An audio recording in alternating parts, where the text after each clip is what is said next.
everyone, welcome to my channel. Today I'm going to be going over a few quick tips that I wish I knew when I first started using Cricut and Design Space.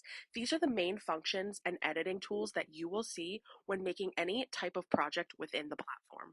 I'm going to go through each tool one by one to give you a quick reference to use in the future when making your projects. We are going to start under the Combine tab with the first editing tool, which is Weld.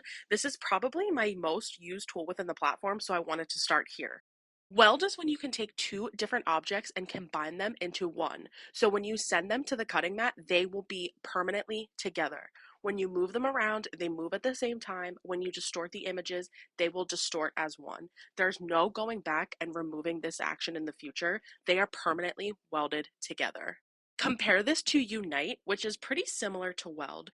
You're going to get those same results that when you take those two objects and put them together, they will become one, they will morph and shift together. If you send the object to the cutting mat as is, it will cut as one singular object.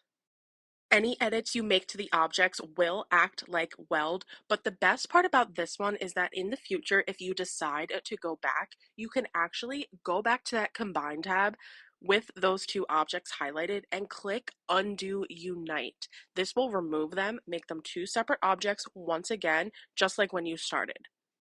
This is really useful when designing your projects if you're not totally sure what you're doing or what type of editing you want to make. Next, we're going to move on to subtract, and this one is easy to understand when looking at a visual. When you take two overlapping objects and use the subtract tool, you are only left with that bottom layer that is sticking out by itself. It takes away the top layer and any parts that are overlapping. When going back and forth with that tool, you can actually see it a little better. It takes both of those objects and only leaves the bottom one. This is useful if you have to do any offset or cutaway type of effects when making your project.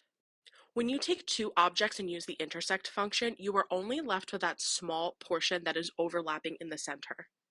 When you compare this to subtract, it's only giving you that piece from the bottom layer that was cut out. The last tool within this combine category is Exclude, and again, this is kind of like the inverse of intersect. When you take two overlapping objects and use the exclude function, you are only left with that little piece in the middle that is overlapping. So again, basically, this is the opposite of intersect and the inverse of intersect. The piece that you would be left with when using intersect is the piece that is removed when using exclude. Although a lot of these editing functions do seem similar, they will give you different effects and outcomes with your project. Here's a little visual overview of all the different functions and tools you will find under the Combine tab. These are all the different things that you can do when combining two different objects within Design Space. This would be a good time to take a little screenshot or photo of what you see on the screen right now so you have a quick reference when crafting in the future and trying to figure out what these different tools will do for you. Next to the Combine tab are two different functions that honestly I got mixed up all of the time when I first started using Design Space. Those are Attach and Flatten.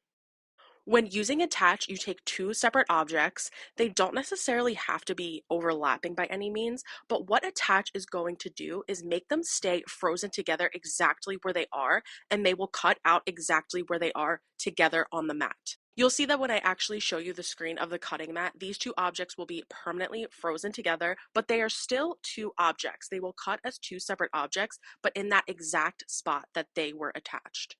Next is the Flatten tool, and my main tip for you is only use the Flatten feature if you're planning on doing a print and cut project. You'll see that when I select any other objects on my screen, it's going to show at the top left that it is a basic cut.